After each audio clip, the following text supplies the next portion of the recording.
मीरा भाईंदरमध्ये परप्रांतीयांच्या नाकावर टिचून मराठी माणसांचा मोर्चा, पोलिसांची दडपशाही मोडीत काढत येल्गार, मोर्चाला परवानगी नाकारल्यावरनं राडा।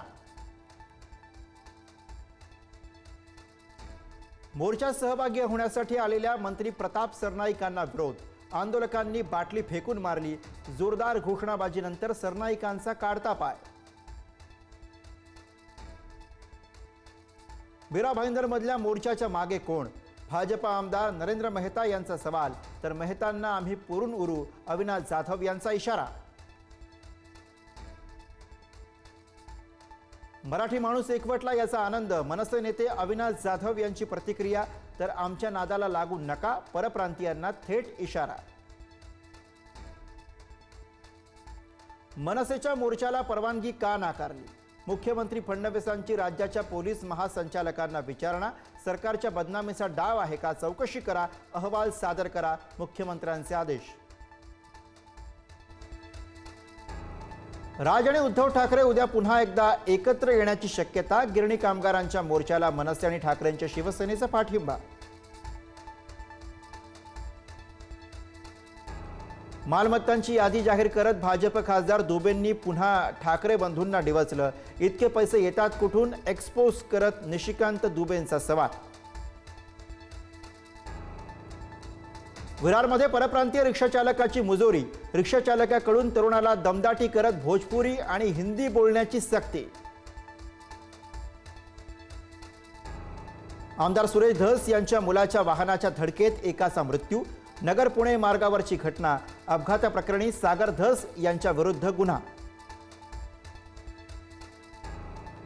विधान भवनाच्या पायऱ्यांवर विरोधकांची सत्ताधाऱ्यांविरोधात नकला करत घोषणाबाजी, नीलम गोरे, चंद्रशेखर बावनकुळे, नितेश राणे आणि भरत गोगावलेंसमोर घोषणा।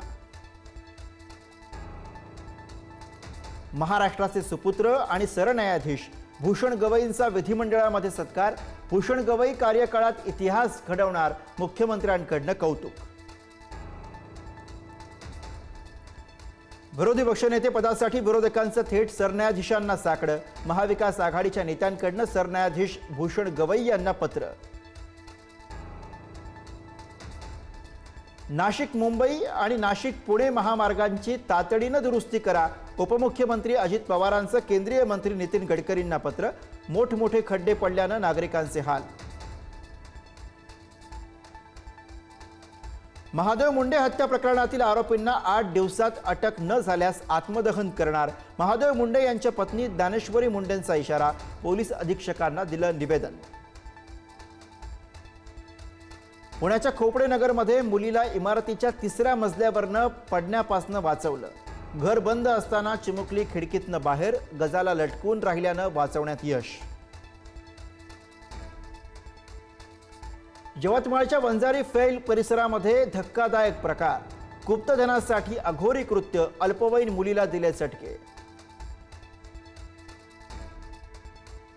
छत्रपती संभाजीनगरमधल्या कला केंद्रात अश्लील प्रकार, महिला आणि पुरुषांचा नाचतानाचा व्हिडिओ व्हायरल, दारूच्या बाटल्या आणि सिगारेट आढळल्याची ही माहिती। नंदुरबारच्या दापूर धबधब्यात पर्यटक अडकलेल्या पर्यटकांचं स्थानिकांकडून रेस्क्यू, स्थानिकांनी मदत केल्यानं मोठी दुर्घटना टळली।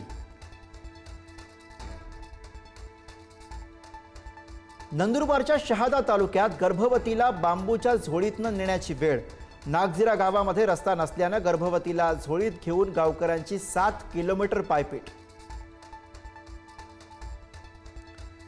नाशिकमधनं विसर्ग वाढल्यानं संभाजीनगरच्या जायकवाडी धरणामध्ये पाणी वाढलं, धरणाचा साठा 59%वर।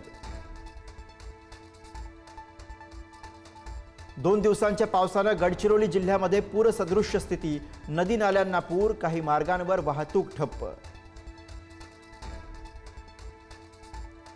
गुरुपौर्णिमेसाठी अक्कलकोटचं श्री स्वामी समर्थ मंदिर 22 तास खुलं राहणार, शिर्डीमध्ये उद्यापासून 3 दिवस होणाऱ्या उत्सव आणि सजावटीसाठी अमेरिकेमधून दान। रेल्वे रूळ ओलांडणाऱ्या स्कूल बसला ट्रेनची जोरदार धडक, बस तब्बल 50 मीटर दूर फेकली गेल्यानं 3 विद्यार्थ्यांचा मृत्यू, अनेक जण जखमी, तामिळनाडूमधली घटना। पुलवामा हल्ल्यातील स्फोटकांच्या साहित्याची अमेझॉनवरनं खरेदी केल्याची माहिती फायनान्शियल ॲक्शन टास्क फोर्सच्या अहवालामधनं माहिती उघड. अमेरिकेच्या टेक्सासमधल्या पुरात 3 दिवसांमध्ये सलग 100हून अधिक मृत्यू, अनेक जण बेपत्ता. नदीजवळ अडकलेल्या 750 मुलींना वाचवण्यात यश.